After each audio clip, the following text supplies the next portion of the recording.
Hi, I'm Helen Bauer, and this is the Heart of Hospice Podcast. The Heart of Hospice Podcast is your source for compassionate and informative discussions about hospice and end-of-life care. I'm a certified hospice and palliative care nurse with over 15 years of experience. Whether you're a caregiver, someone with a serious illness, or you simply need to know more about hospice care, this podcast is for you. Join me as we explore all the aspects of hospice, from the details of caregiving to the emotional and spiritual dimensions of end-of-life journeys. For more resources and to connect with me, visit theheartofhospice.com and find us on Facebook, Instagram, and LinkedIn. Keep listening for today's episode.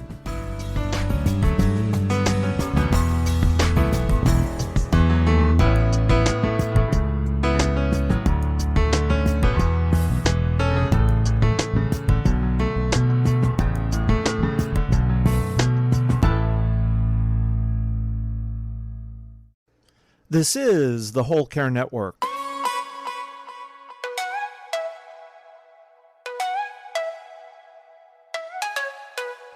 Helping you tell your story one podcast at a time. Content presented in the following podcast is for information purposes only. Views and opinions expressed in this podcast are solely those of the host and guest and may not represent the views and opinions of the Whole Care Network. Always consult with your physician for any medical advice, and always consult with your attorney for any legal advice. And thank you for listening to the Whole Care Network.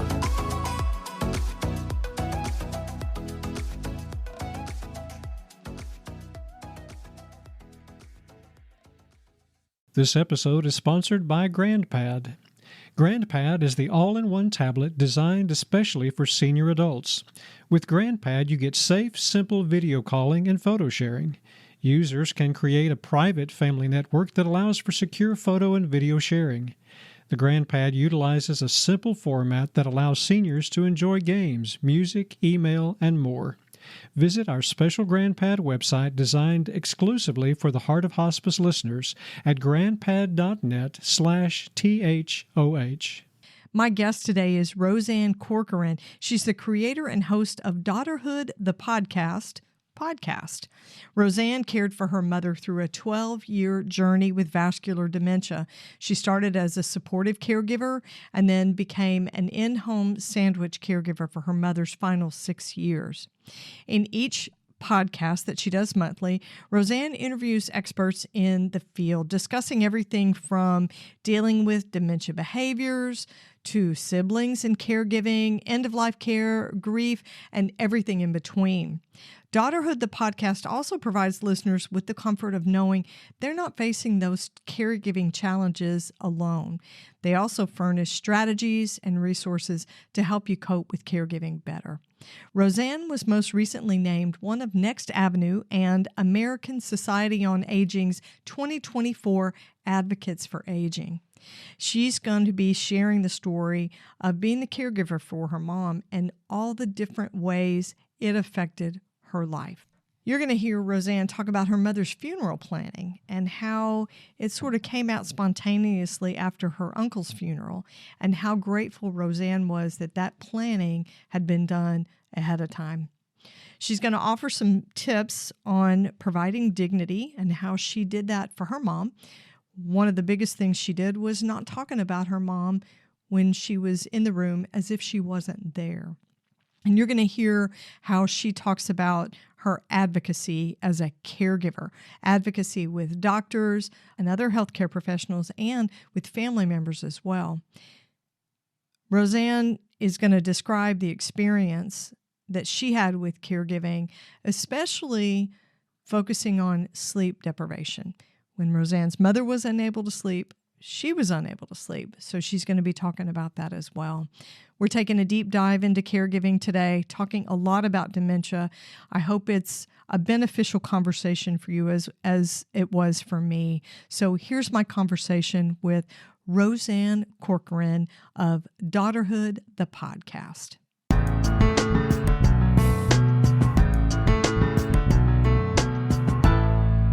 Rosanne, thanks so much for joining me today. Welcome to the Heart of Hospice podcast.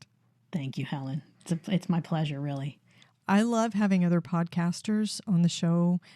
There's just something easy about talking to another podcaster. Yeah, we get it. That's what makes it easy. We get it. It's we get true. the production. Yep. It's Yep. true. I don't know that the guests that don't podcast, I don't know that they're especially hard to manage, but there's just something easy about podcasters, right? We're special. I fully agree. We are. We're our own breed, aren't we? This is true. All right. Well, we're going to start with an icebreaker question, just sort of introduce the topic, and then we're going to get into your story because you got a lot of story. Okay. So today's question is from the End of Life deck. Oh, wow. The End of Life deck is a small set of cards that end of life workers can use to have conversations about end of life care, end of life wishes. It's by the creators of the Death deck, if you've ever heard the Death deck. I have, yeah. Okay, so this one is called Final Arrangements. Who would you like to be in charge of making funeral arrangements for you? Me. Yeah. Oh, you want to be in charge of your own? You know what? That's audacious, and I really like that. Yeah, me. How would that work? You have to leave all the directions. Yeah, and I would. That's my thing. I'm that person. So, it would be me. I would spell it all out, and here you go.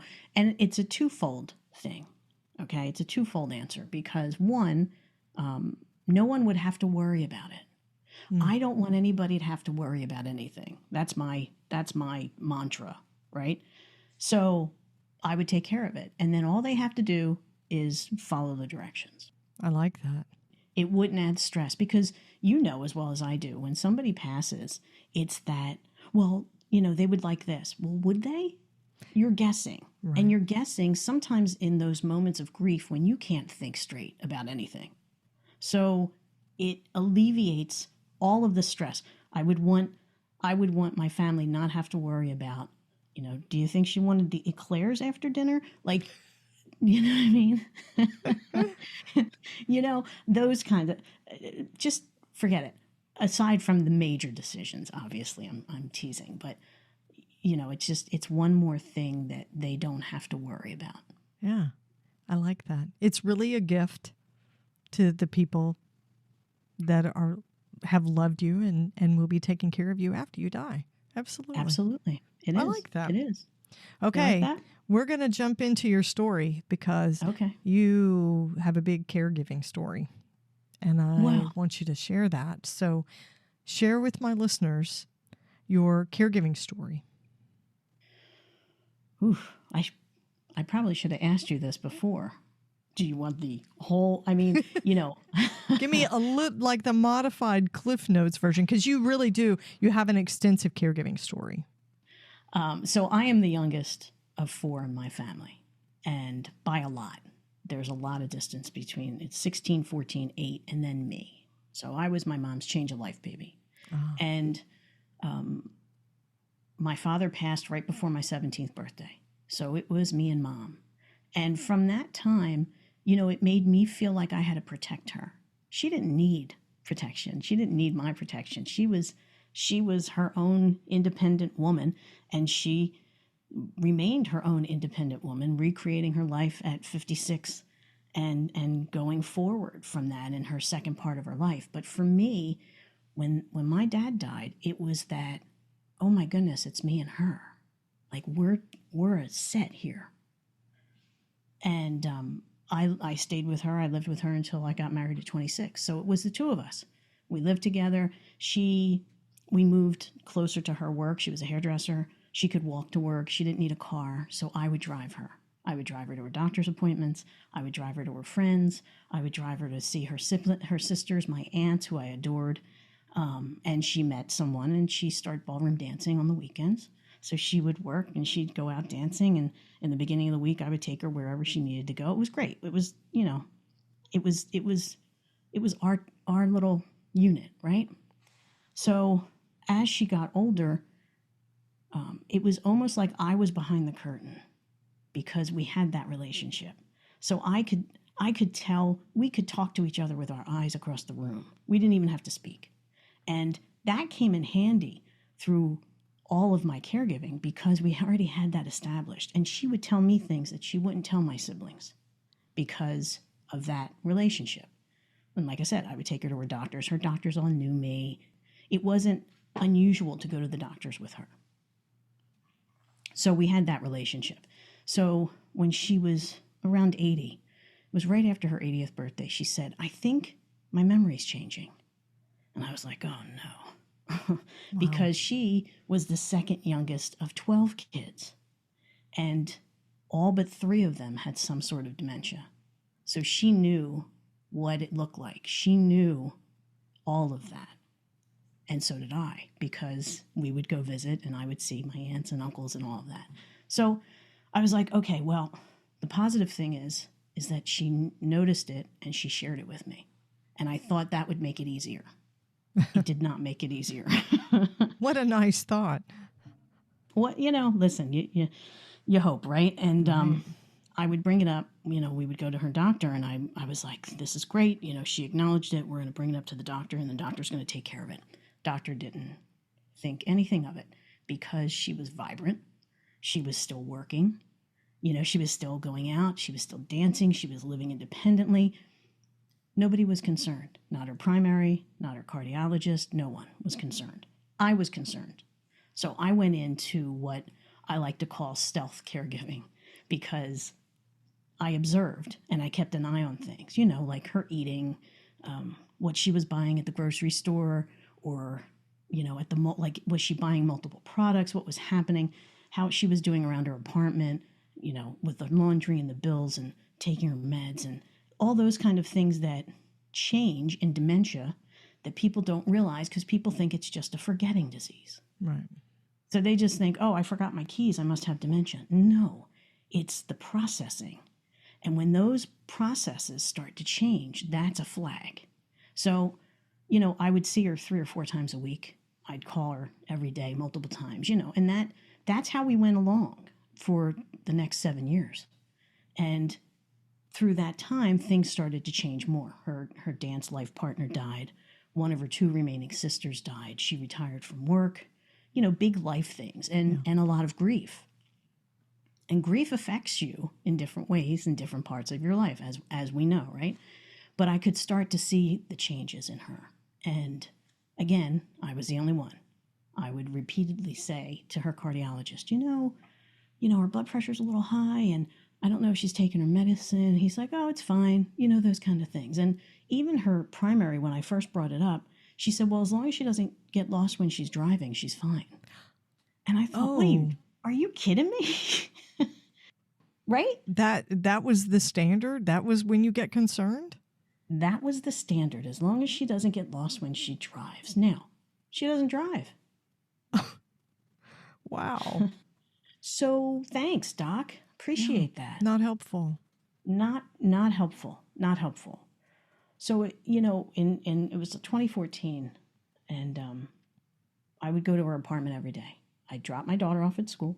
I'd go to my mom's. I'd let myself in, which was also a change because mom was an early riser, always an early riser. And now she'd become the 10:30 riser. Mm-hmm. And she didn't want to socialize in her apartment. People would gather and, talk, didn't want to do that. I'd spend the morning with her, and then I'd leave in the afternoon and pick up my daughter. And then I'd get home, and I'd call her 4 more times. Did you have dinner? What are you doing? Did you take your pills? All of that, and then, good night, and a good night call. She also had a vasovagal condition where she would pass out if she was warm or if she had pain, like if she got a blood test or a medical test or something like that. And she had vertigo. So she had a couple things that were working against her on top of everything else. And in September, she passed out, and it was probably for the 5th time that year that she had passed out. I went down, I scooped her up, and I brought her to my house, and I never brought her back to her apartment. And it was her ENT that I had taken her to because I thought maybe it's her vertigo. I don't know. I'm getting no help from the doctors. I don't know. I took her to her ENT, and she said she had, when I finally got the report, it said she had evolving dementia. And I thought, that's odd to say it in that way. Like, that's really strange. But what it gave me was the piece of paper that I needed for myself. Yeah. It's some sort of validation. It was the validation, so that it wasn't, I'm seeing something that's not there, because my siblings didn't want to see it. Helen didn't want to see it. I'm hypervigilant. Yeah. Right. I forget things too. Oh, I get confused with, and it's like, no. This is not that. This is not that. This is something different. And that paper allowed me to kind of exhale a little bit, like, no, you're doing the right thing.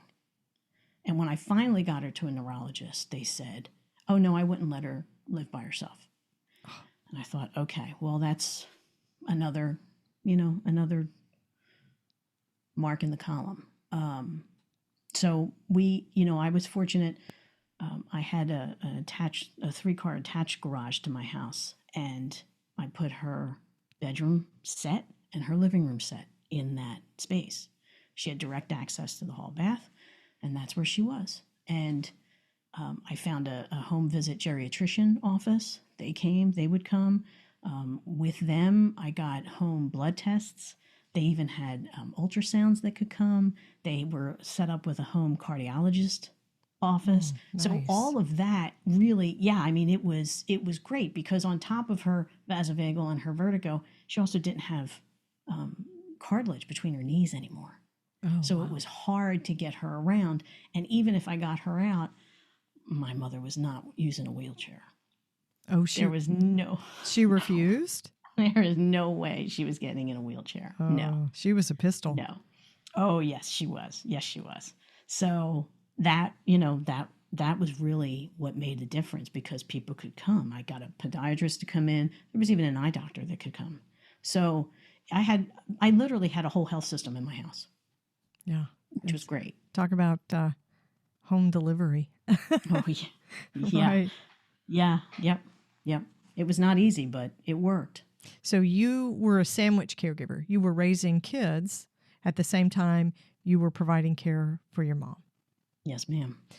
And you were at first what I would call a remote caregiver. Means your person lived in another place, and then you became a hands-on caregiver.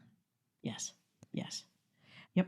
So I have to ask you, this relationship that you had with your mom as her caregiver, and the distance that your siblings had from the situation, did this cause discord between you and your siblings?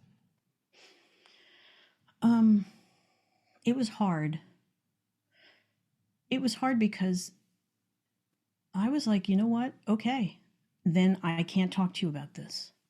Like, I'm not gonna expend my energy trying to make you see something that you can't see for whatever reason, right? And it's you're looking at the same person. You're looking.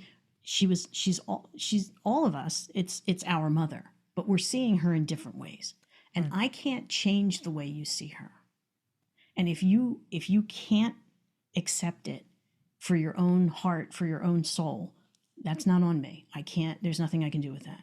So it was hard for me because it was frustrating. My frustration was what made it hard. And when I would try to, like, okay, just try to step back and think this through. And it's hard to think it through when it's so emotional. Mm-hmm. But you have to, because otherwise you're just on that loop. You're on the loop. And since my mother's passed, they've all said to me, I'm really sorry. I couldn't see it. I couldn't accept it. So they realized that you were right. The situation was progressing, and they just couldn't engage in a realistic way. I mean, it makes sense. It makes sense. There's a different perspective when you're not living inside it. Yes. Living inside it. I think a lot of caregiving units, families go through that, because each one of them has a different perspective. The distance may be different, whether you're hands-on, remote from another state, and also it depends on relationships too. Right. Yeah. Right. Interesting. Well, and it didn't help me during that time. After the fact, it's like, okay, well, great. Yay me. Yeah, I was right. Right. Woo-hoo. You feel a little validated and respected, but during this situation, good feelings aren't very helpful. No. And that's Yeah. why I always say to people when they say, my siblings don't help. And I'm like, yeah, it's very rare when a sibling unit comes together and cares for a parent. It's really rare. And why I don't know why we think that that's the norm, but it's not. True. It's not. I call it an urban legend. It's an urban legend. Yeah. In 15 years of hospice, seeing siblings quarrel, become disengaged, distanced, completely estranged, that's very common because this caregiving is so hard. So I'm the youngest of three, and I have a 91-year-old mom who has dementia, and she's changed drastically in her mentation in the last 12 months or so. And we just sort of gelled from the very beginning. This is your gift. You take this. And I'm grateful for you doing this. And here's what I know how to do. So I'll bring that part of it. And we communicate, which is a huge thing with my mother's dementia because her answers for various questions, for the same question, vary greatly depending on who she's talking to and what time of day it is. So the communication was a huge thing for us as a group. It is the most important thing because if you're not communicating on the same page, forget it. Forget it. I think the dementia actually has made it more difficult too, just because of what the diagnosis is. Because it's funny, I realized a couple of days ago that when we first found out that my mom's memory issues were related to dementia, I dropped the garage door down on my car twice within a week. And I had trouble sleeping. I was emotional and very tearful about my mother. And I think it's because if she were to die after living with dementia for several years, I know what that looks like. Right. I know what that looks like. And so I'm grieving that. But it's interesting because you see what it was. You've seen what it was that made you feel that way. Like you've been able to identify it. Like this is what's happening. This is why I'm feeling this way. And that's huge, Helen, because that helps you throughout this journey because dementia is a different a different disease. It is so hard and it's so exhausting and it's so just everything. Yeah. So that's helpful for you. And then being able to parse out, sibling A behaves like this and sibling B behaves like that. It's helpful. Well, talking about funeral arrangements, like we were talking about on your icebreaker question. Yeah. So my mom is very flip. She doesn't like to have deep conversations. She's been like that all her adult life. And she said, I just have a party. Just have a party when I die. And my siblings were like, oh, yeah, we can do that. And, of course, my response is, no, I'm not feeling that. Yeah. And, of course, in theory, right, this is what you can say now. Right. But I would tell somebody, this is the way you feel now. You may not feel like that when it happens. Right. Yeah. Everybody processes a death differently. Well, they do. And that's, and it's interesting. One of my uncles died and somebody had come to visit my mother and they said, well, what about you? Do you know what you want? And she said, Rosanne does. And I'm like, hold on. Hey, I don't. We haven't talked about it. So I actually pulled up my phone and I put in my notes and I said, what are you thinking, Mom? And we went through a few things. We didn't go through everything, but we went through a few things. And I know her and I knew her so well that I could fill in the blanks.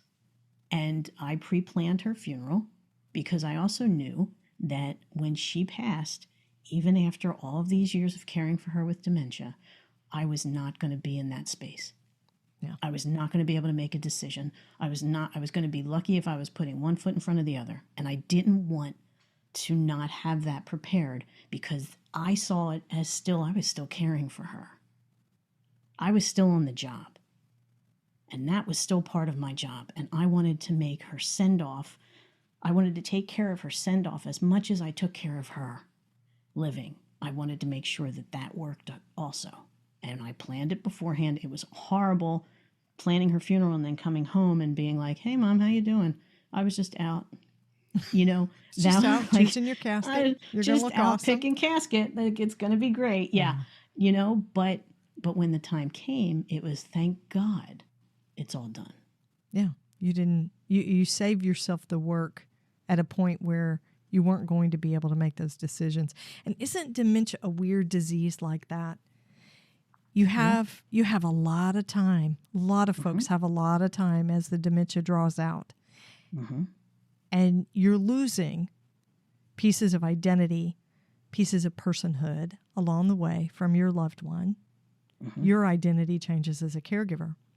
Yep. And yet, when you get to the death, it's still the same. You would think you'd sort of get credit for time served. No. It doesn't really work that way, does it? No, it doesn't. And, you know, it's part of that. It's part of that reason why you have to try to stay present with your person who's living with dementia, because there will still be those flashes of them. They're there, and they come to you. But if you're not present with that, and if you're so consumed with what they can't do anymore, you're going to miss what happens when they show up, because they will show up because they're still there. And I know it's that thing when people say, you know, well, they're not there anymore. It doesn't matter. She doesn't know if I'm there or not. Yeah, but you know what? Her heart knows that you're there. Her soul knows that you're there. Your energy, she knows your energy. And it's the same when you come into a room. You don't bring a bad mood in when you're going to visit somebody with dementia, because they can't change their mood. You're bringing your mood to them, and then you're leaving it with them. That's not fair. So you have to be aware of that. And again, it adds to more of the stress on the caregiver, and that's what makes dementia caregiving that much harder, because you're monitoring your own feelings, and it's important that you express your feelings. But when you're in the room with them, you have to be for them. Right. And that's, I mean, it's tough. It's tough. It's that relational balance, right? When you were in relationship 50-50 before, and then as they withdraw and their ability to interact becomes less, it changes. And that burden of that relationship is on the caregiver. It absolutely is. It absolutely is. Yeah. It's a unique experience, I think. It is. And much to what you were saying, when it ends and when they are no longer with you, you don't know what just happened. It isn't time served, because it's like, well, now I really lost them. Now they're really not here. Yeah. It's the full grief experience. It absolutely is. It absolutely is. Yep. This conversation is so good, but we're going to take a quick break. Hang on for more great content. If you're looking for an easy solution to stay connected to your older loved ones, GrandPad is everything you need. It's the all-in-one tablet designed especially for seniors. With GrandPad, you get safe, simple video calling and photo sharing to connect the whole family. The GrandPad utilizes a simple format that allows seniors to enjoy games, music, email, and more. GrandPad comes with 4G LTE cellular service already included, so there's no need for Wi-Fi. Users can create a private family network that allows for secure photo and video sharing. At the core of the GrandPad team are the Grand Advisors, a group of seniors that continually inspire, test, and guide the development of GrandPad. The company has built a platform that empowers seniors of all ages and technological skills to safely connect with family, friends, and caregivers. No spam, no robocalls, only connections with those you trust. The GrandPad team strives to create a world where no senior is lonely or isolated. It's the smart choice to keep older adults connected. Visit our website today at grandpad.net/THOH or call 1-888-904-4723. GrandPad, keeping seniors connected. So, as a caregiver for someone who had dementia, what would you say your style of advocacy was? Because a caregiver is very much an advocate. Totally. my strategy with it was I wanted every doctor to remember that my mother wasn't just special to me. She was special. Oh. And there was more to her than her disease. There was more to her than that. She had a full life. She's this wonderful, vibrant, beautiful, inside and out person. And I always did that. I always would bring in a story or something and her pictures on the wall. And they would stop and say, "Oh, is that you?" Yeah, because she was in the newspaper when she was 80 and she was out dancing and, whatever. I wanted them to understand who she was because she was more than the words on that paper. And I didn't want them to just come in and breeze out. And I find that when you make it personal like that, it makes that connection. You need that connection. And I also never spoke in front of her. Like I didn't talk about her condition in front of her. As if she were not there. As if she was not there. I don't think that's fair. To stand there and say, well, now she's not eating and she's not doing that. No, it's not respectful. I was always concerned with her dignity, and I wanted her to feel that her dignity was intact. Of all the things, I knew what she was losing. I knew what her life was like. And I knew that her life went from everything that she did and everything that she experienced to one room. I was always aware of that. So when the doctors would come to the house, I would talk to them downstairs and I'd say, here's what's happening. I have my list. I go through my list, blah, blah, blah, blah, blah. Okay. And we go upstairs and they walk in and they see her and she's sitting in her chair and she's smiling and they come in and they talk to her. And when I would always sit, I would make her the point of the triangle. Okay. So she would be there, the doctor would be, and so that she could see me. And she could be comforted by the fact that she could see me and she would look at me and I'd nod my head yes, or I would just smile, just so that she felt confident. And when she was talking, and she knew that I would be supportive of her because that was our relationship. And she knew that I had her. And that's what I wanted her to feel. So that was what I always did when it came to that type of advocacy. And, I think it's important to meet whoever you're caring for where they are. Okay, great. I can't talk to her like I used to talk to her, but I can still talk to her about something. Yeah. I'm not, and again, there are those times when the mom gene kicks in. When you say, could you do me a favor? I just need, I'm doing whatever. I'm doing this thing. And, what do you think about that? Just to engage in that. Because they're still there. And it's important. It's important not to lose that realization. I love that. You were such an advocate for your mom. So your advocacy superpowers, respect, inclusion, communication. Yep. I love it. Empathy. Very nice. Yep. So when you think about your caregiving experience with your mom, yeah, lasted a long time, and you were knee deep in it, neck deep in it. Yep. What would you go back and change about the care that you provided for your mom?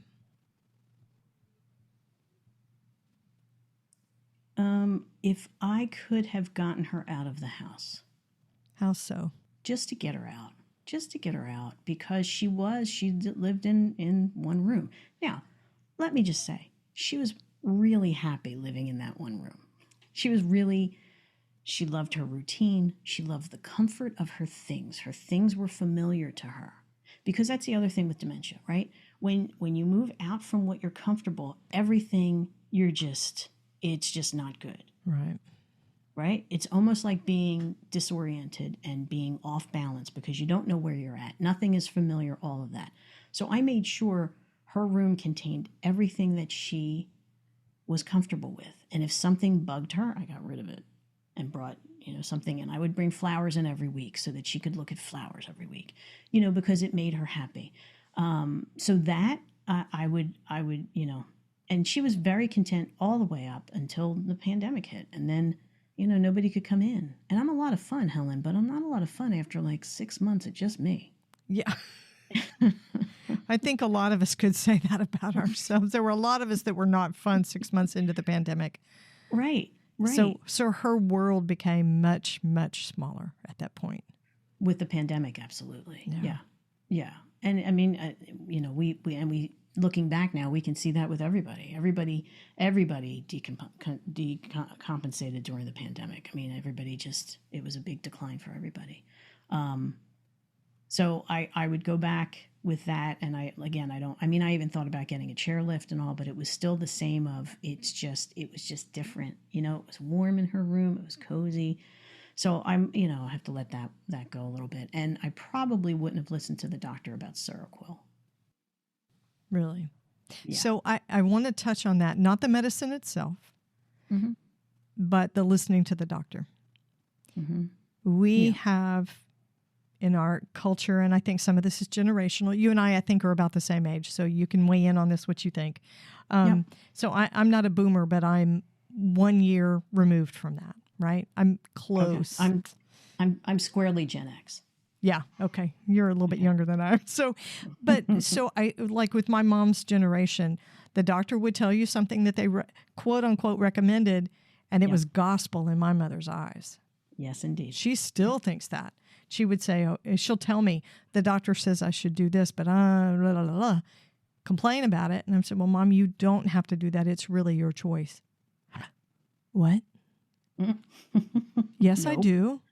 The doctor said to.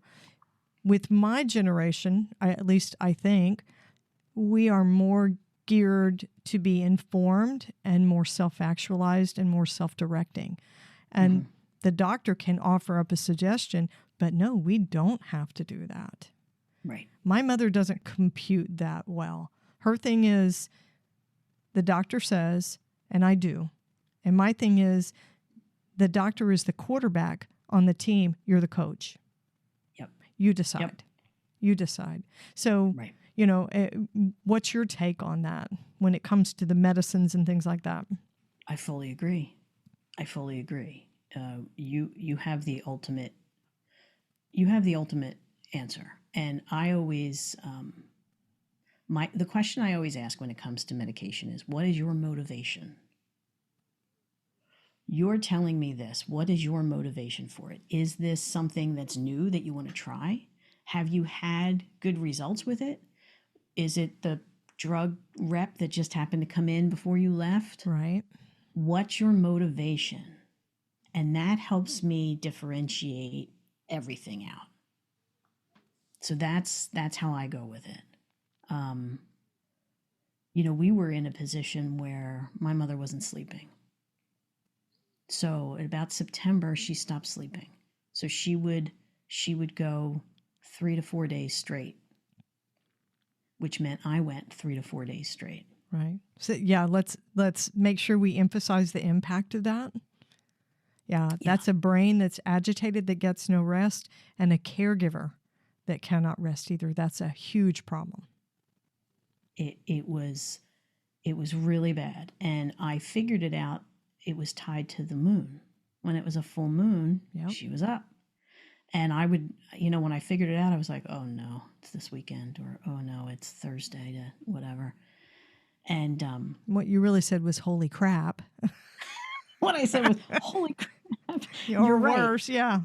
Yeah, or probably worse. Yes, Helen. And it was awful because I fully, listen, having children, you experience that sleep deprivation. You experience when the child doesn't sleep, when your baby doesn't sleep, and you're up and you got to feed it, all of that. That was not this. And the difference is, a baby, you put in a crib, the baby can cry, you're not leaving, they're not going anywhere. Right. Not that I ever left my kids to cry, believe me, ever. That's why I didn't sleep when they were kids. But with a grown adult, you don't have that. You cannot have that as an option. So people will say, well, because you get especially with dementia, you get the old, well, just sleep when she sleeps. You can't. She's a fully formed adult. And what would happen is, I would put her to bed, I'd go in, I'd get in my bed, I'd fall asleep, and the sensor would go off, because I had a sensor mat in her room, so that when she stepped on it, the alarm went off in my room, not her room.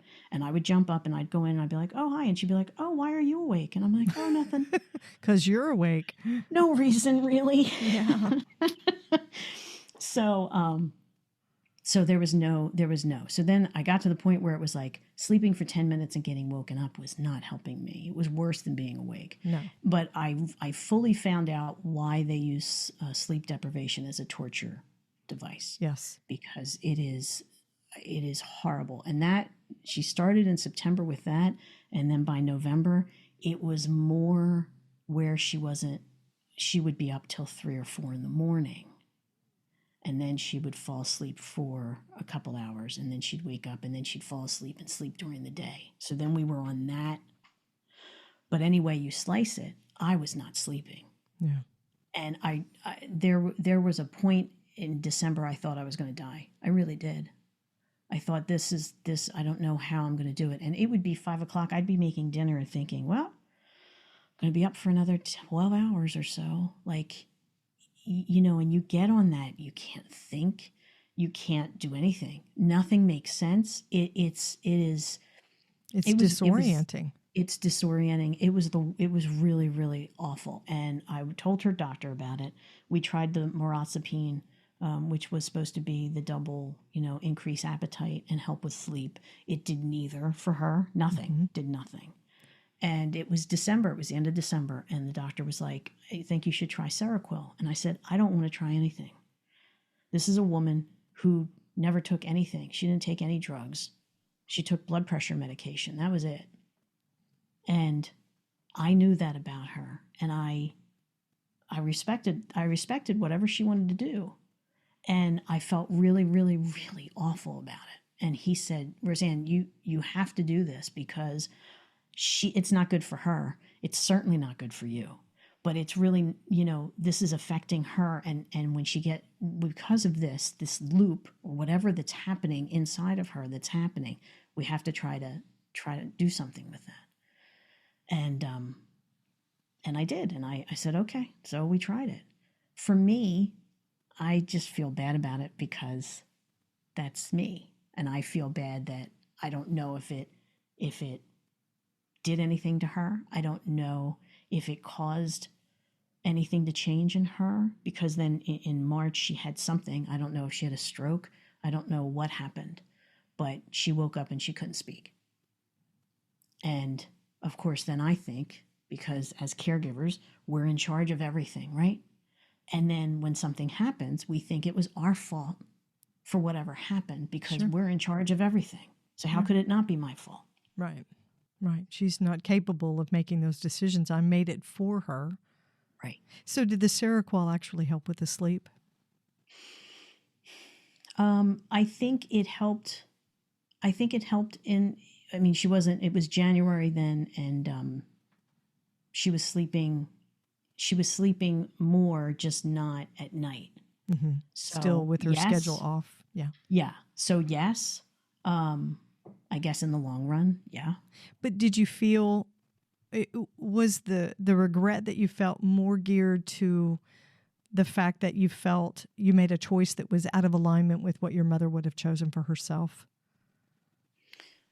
Just to add another throw a med at it, did you feel like that was not really something in alignment with what your mom wanted? It's a good question, Helen. I think,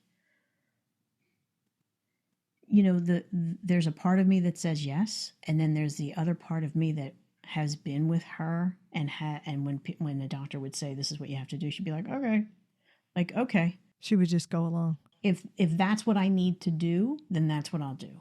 And then I would say, but I'm worried about, and she'll be like, and this is my mother. It'll all work out.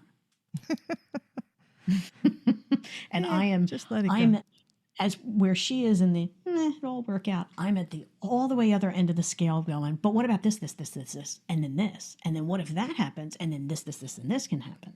Right. So it's that thing. And again, I think it's part of the magical thinking in the after. Well, I could have prevented this. I could have done something. Right. It's that review that you do of your caregiving job. It's your evaluation that you give yourself. Right. And nobody is a more harsh critic than a caregiver critiquing their own actions and experiences. We're so hard on ourselves that way. We are. And when you think about the fact that we're making these decisions, and these are big decisions. This isn't, am I going to wear red shoes or blue shoes today? These are big decisions. Life-altering. Absolutely. Life-altering decisions, and we are under stress. We are sleep-deprived. We are eating or drinking too much or too little. We have we are completely off balance. And by the way, you need to make the decision that's going to affect your care partner's condition or life. Yeah, the decision you're making is not about you. It's not about you. But no pressure. No pressure. No pressure. Listen, don't make it feel, don't worry about it. Just it'll be good. Yeah. Yeah. And there are 55 million unpaid family caregivers across the United States doing this type of work. Yes. Yeah. Every day, showing up in spite of the fact they're sleep deprived and they're stressed and they're overwhelmed and they're caring for everybody. And if they have kids while they're caring, they feel like they're losing out on their lives and their own lives, and it's never enough, and you're never doing enough for anybody in your life. Yeah, and they're working a full-time job. Or they had to quit that full-time job because they couldn't be up all night and still go into work. Right, and they're depleting their finances. And they're not paying into their Social Security. All of that. It's all of it. Yeah. It's the world's crappiest job description. Yeah. Yep. Yeah. And yet we're not looked at as the essential workers we are. We're just looked at like, you're just there. Yeah. We're not included in the medical reports. We're not included in the discussions. Nothing. One of the things I always advise is when a person is a caregiver, it is so important, first of all, to keep up your own healthcare needs, right? To keep up with your appointments and don't skip them. But when they ask you what your work is, what do you do with your time, absolutely tell them, I am a family caregiver. Yes, indeed. And if your healthcare provider does not bite onto that and talk about how you are able to take care of yourself, if you are able to take care of yourself, they are doing you a disservice. That is not great care. They should be very interested in your job, your occupation. So if you said, I am a welder.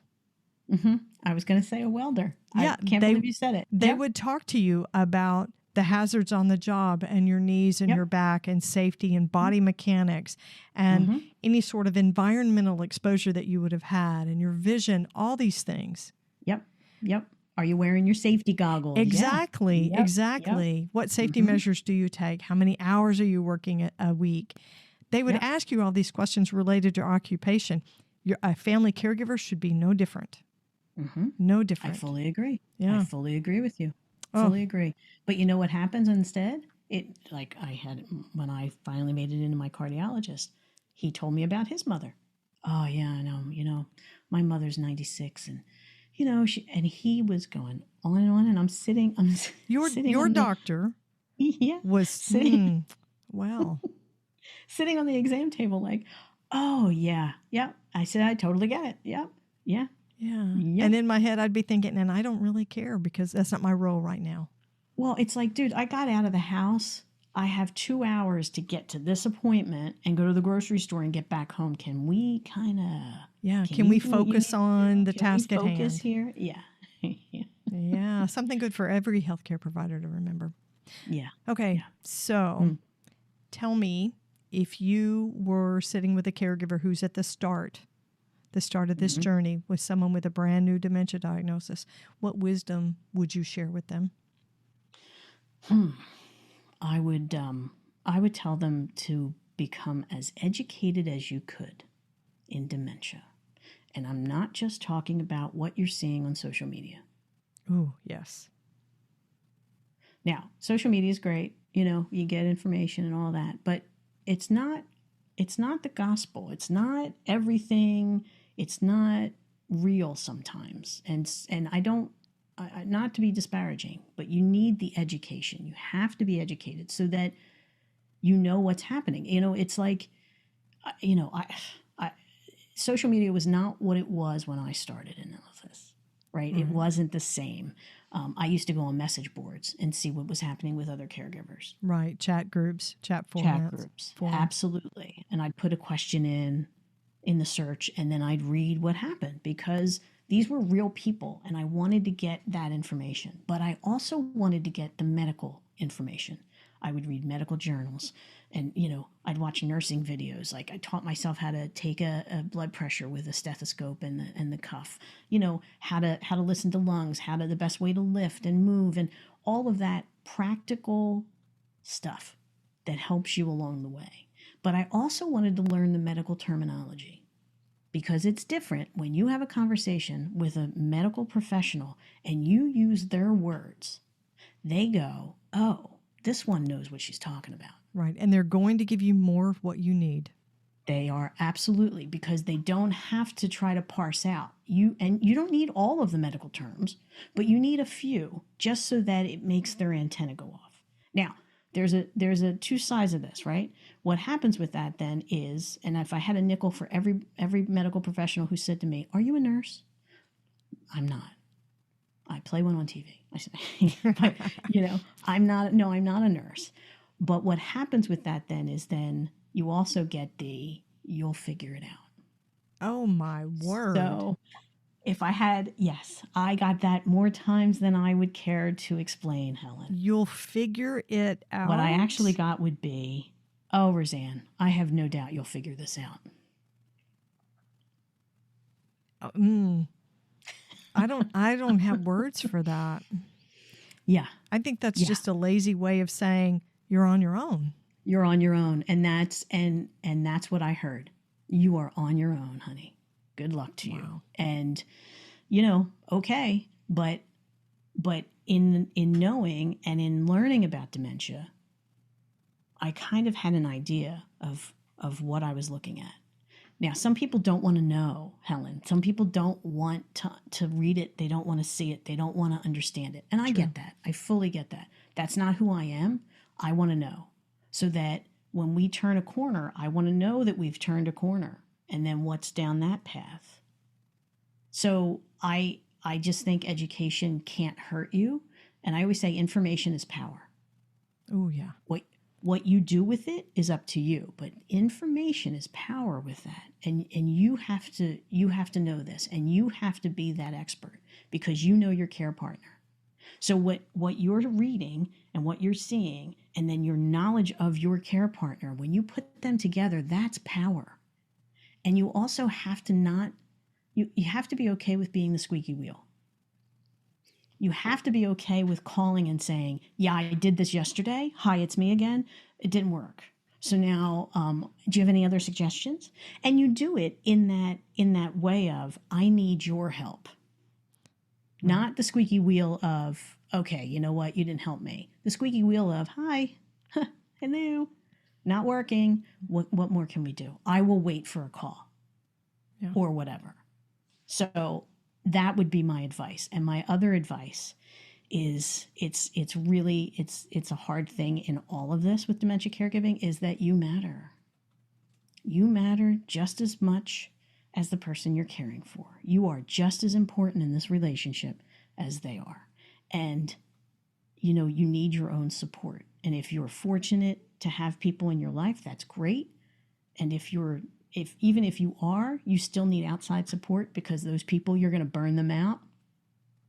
But support for yourself is paramount. And, I never, I'm Italian. I don't do support groups, right, Helen? I mean, come on, we eat, right? We eat.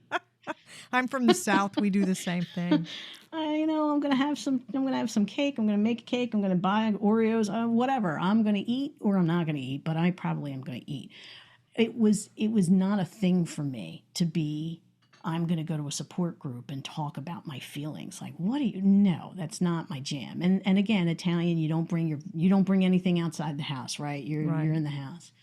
But my life changed when I found Daughterhood, actually, of being able to talk to other people and being able to be in the room with other caregivers and be like, wow, wait a minute, we all feel like this? This is what's, and you can't, there are things that you can say to a caregiver that you can't say to an outside caregiver. And because of the platitudes that you get, well, you should, you're lucky that you can do this. Yeah, I know that I'm lucky I can do this. I know.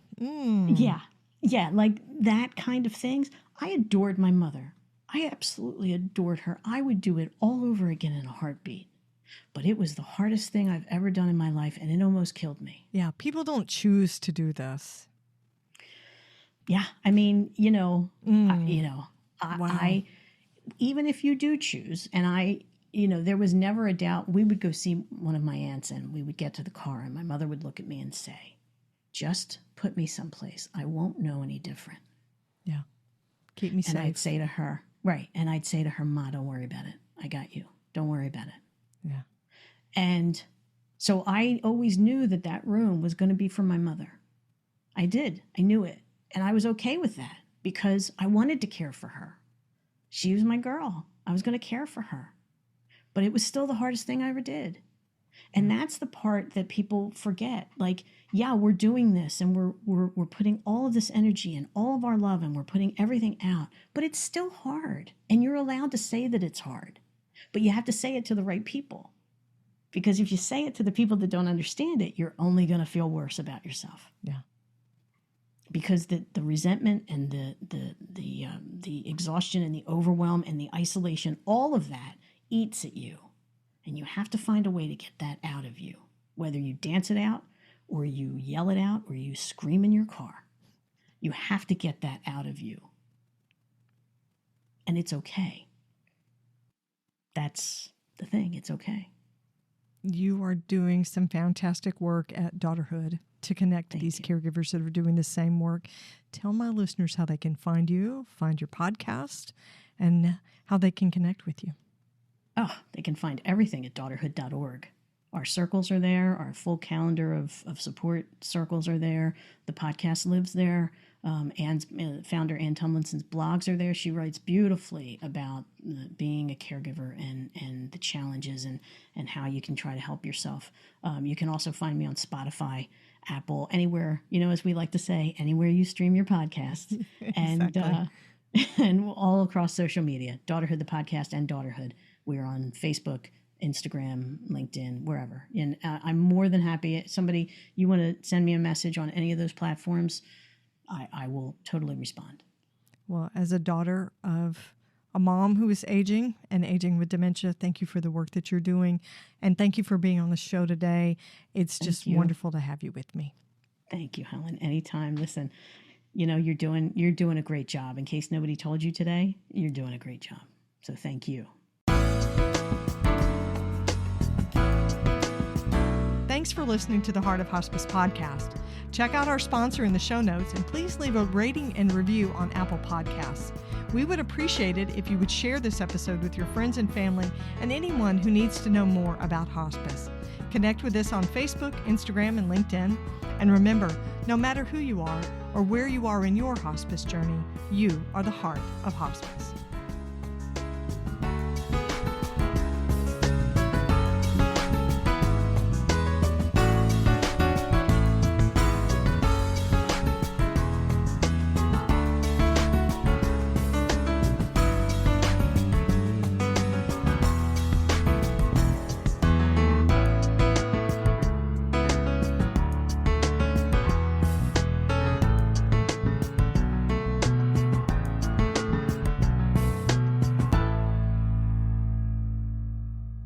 This is the Whole Care Network.